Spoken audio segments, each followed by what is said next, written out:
Welcome back to the channel. This is S.O.G. Today we're going to be comparing the Echelon 4.0C to the Glock 45 Gen 6. The 4.0C comes in at around the $600 mark, and what you're going to get is a soft carrying case, locking cable, paperwork, magazine extension, 2 backstrap options, a speed loader, VIS optic mounting accessories, and 2 total magazines. Compared to the Glock 45 Gen 6, which also starts off at around $600, what you're going to get with this is going to be a hard case. You're going to have some adapter plates for your optic system, paperwork, locking cable, 2 backstrap options, and a total of 3 17-round magazines. Next, we're going to dive into the dimensions between these two. We're going to start by taking a look at the length. Now, the overall length is going to be this section of the gun here, and starting with the Echelon 4.0C, it sits at 7.25 inches in overall length compared to the 45 Gen 6, which sits at 7.44 inches in overall length. Next, we're going to take a look at the overall height between the two, and that's going to be that portion there.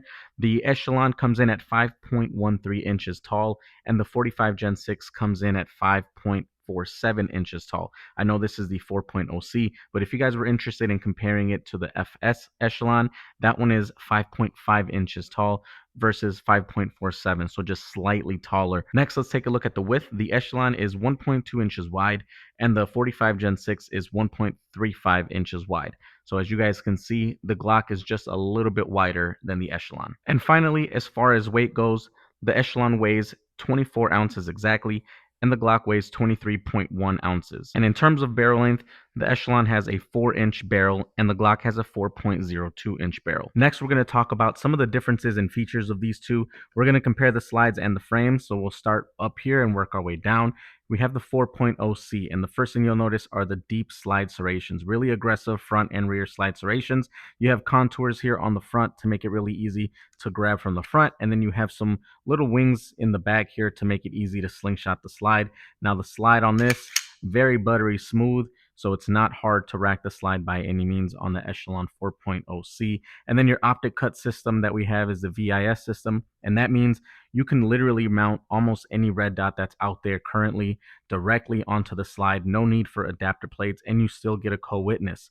Now, speaking of co-witnessing, you have these OEM metal night sights, a 3-dot system on this one, but you can also get it with the more traditional U-notch outlined rear with the night sight up front. So different variations for this Echelon. Now, while this doesn't come with a striker indicator, it does have a loaded chamber indicator. However, it does not have a manual exterior safety. Comparing that to the 45 Gen 6, as you guys can see, you also get front and rear slide serrations. Nowhere near as aggressive or modern as a 4.0C, but they did make the slide serrations deeper than previous generations, so racking the slide from the front or the rear is really easy to do. The slide is buttery smooth, not stiff in any way, just like the 4.0C. And then we have the newer optic cut system on the new generation 6. So this is no longer the MOS cut. However, you still need an adapter plate that goes between your optic and the slide, so no direct mount, and you still cannot get a co-witness with the factory sights. Speaking of those, you still get the traditional plastic, non-metal, non-night sights from Glock. This does not have a manual safety, at least externally. It doesn't have a striker indicator. However, it does have a loaded chamber indicator. This little tab right here will stick out once it senses that you have one in the chamber. And continuing with the bottom portion of these handguns, we're taking a look at the Echelon again here. Looking up front, you have a 3-slot Picatinny rail, which you can really mount any weapon mounted light on there. And continuing down the frame, you have stippling here on your thumb rest or thumb ledge. You also have stippling on your takedown lever. Continuing down, you have a nice small beaver tail here. You also get those backstrap options that I was telling you about. However, that doesn't affect the beaver tail. It just is more for, the hand size. So you have small, medium, or large. And then stippling is just all around the frame here. You have it going all the way around. I love that they go above the mag release, below the mag release, all the way around the handgun. You also have stippling on the mag release. You have it on front of the trigger guard, on the bottom of the trigger guard, on the back plate, and you also have it on your magazines on both the flush fitting mag and then the mag extension as well. So stippling everywhere, a great job by Springfield Armory in doing that. Another big plus on this is that it's completely ambidextrous, so you can release the magazine from both as a lefty and as a righty without having to switch the controllers over. And then also your slide lock, which is here and here, you have access to from both sides as well. So a really good job by Springfield Armory in getting us everything we need, especially if you're a left-handed shooter. So in hand, this thing feels really, really good. The stippling does a good job of sticking to the hand. And another thing I noticed is this little indentation or gap here.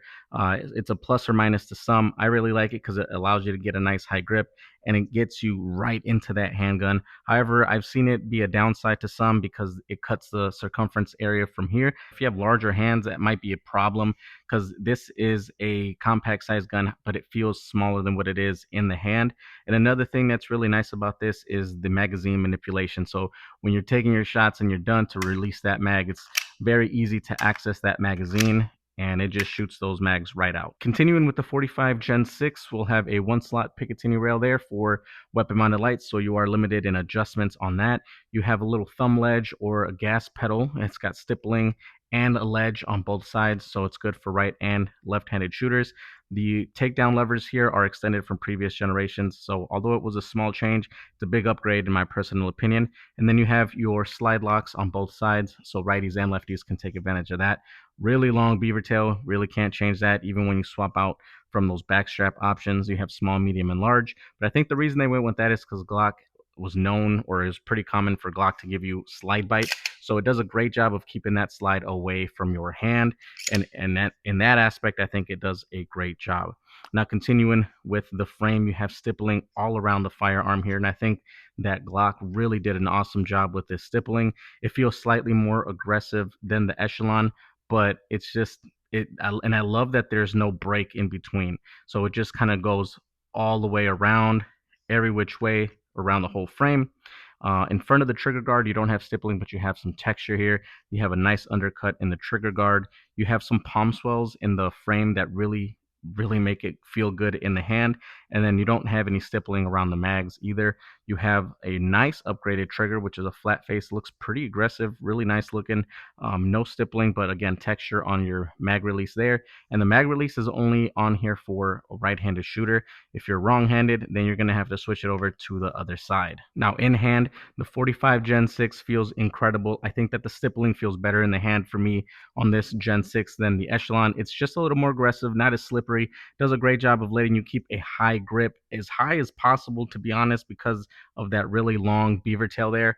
And then accessing the mag release is about the same. I'm not a huge fan, honestly, of this mag release just because sometimes you can hit the back part of it and it just won't release like that. It'll take a little bit to release, so you really got to get it at a good enough angle so it releases all the way and just pushes that magazine right out. So here's the trigger pull on the Echelon. Pretty smooth, decent take up. A little bit of creep there, as you saw, and a nice break. Here's the reset. Pretty smooth reset. Really good trigger on that Echelon. Now let's compare that to the 45 Gen 6. A lot more pressure on this. Now keep in mind, I don't have nearly as many rounds on the 45 as I do on the Echelon, okay? So we got a stop here, some creep, more, and then a break. Reset is here. So a more tactical or positive reset, in my opinion, on the Glock, but look at all that creep. All right, you trigger snobs, before I let you guys go, obviously we're going to take a look at these triggers and see what the difference is. Now we're going to start with the Echelon 4.0C, and obviously with this trigger test, these guns are clear, no ammo anywhere near us. So let's start with the Echelon. Try to get it at the same angle here. Now that pulled at just a little over 5 pounds. We'll try it again. We are at 0 here. Let's make sure we got a good angle.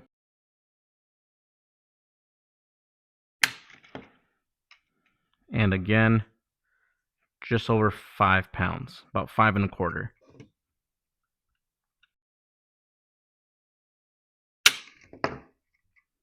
About 5.5 pounds. We'll do it one more time here.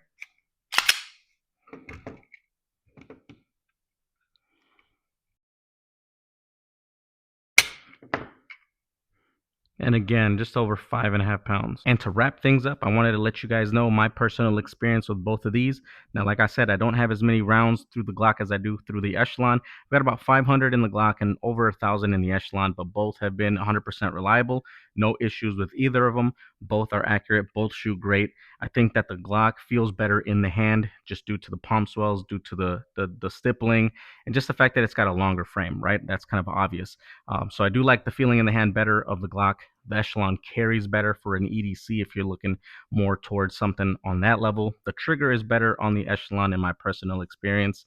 And overall, just both of these have been phenomenal. However, I will keep testing and putting up updates as I go along through this journey.